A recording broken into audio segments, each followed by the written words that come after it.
రాజ్ అయితే కావ్యతో ఇలా అంటూ ఉంటాడు. ఇంటి కోడలుగా నటించడానికి నీకు ఎంత కావాలో చెప్పు. పేమెంట్‌లకు కావాలా? ప్యాకేజీ కావాలా? ఎంత కావాలి? నీ ఇష్టమే, నువ్వెలా అంటే అలా అవుతుంది.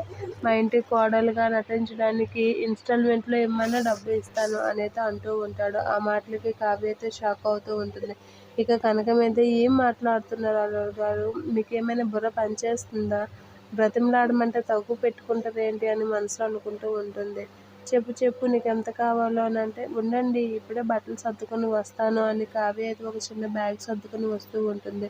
ఏంటి బట్టలన్నా ఇది సరిపోతాయి అంటే, పేదవాళ్ళం కదండీ! మాకివి సరిపోతాయి అనైతే చెప్తూ ఉంటుంది. అయితే మీ కంపెనీలో మీ జీతం ఎంత అనైతే అంటూ ఉంటాడు. కంపెనీలో నా జీతం ఏంటి? నేను నెలకి ఖర్చులకే 5,00,000 దగ్గర వాడతాను అని అంటూ ఉంటాడు రాజు. అయితే మీ జీతం 5,00,000 అన్నమాట అనంటే, సరేలే అలానే అనుకో అంటాడు రాజు. అయితే ఇగో ఈ కవర్‌లో ఉన్న నగలు అమ్మితే 5, 6 లక్షల దగ్గర వస్తుంది. ఇప్పుడు బంగారంకి రేట్ ఎక్కువ కదండీ! 6,00,000 దాటే వస్తుంది. మీరు ఇవి తీసుకొని ఈ ఇంటికి నెల రోజులు అల్లుడుగా రండి అనైతే అంటూ ఉంటుంది కావ్య. ఆ మాటలకి రాజు అయితే షాక్ అవుతూ ఉంటాడు. ఏంటండి షాక్ అవుతున్నారు? మీరు చెప్పిన ఫార్ములాయే.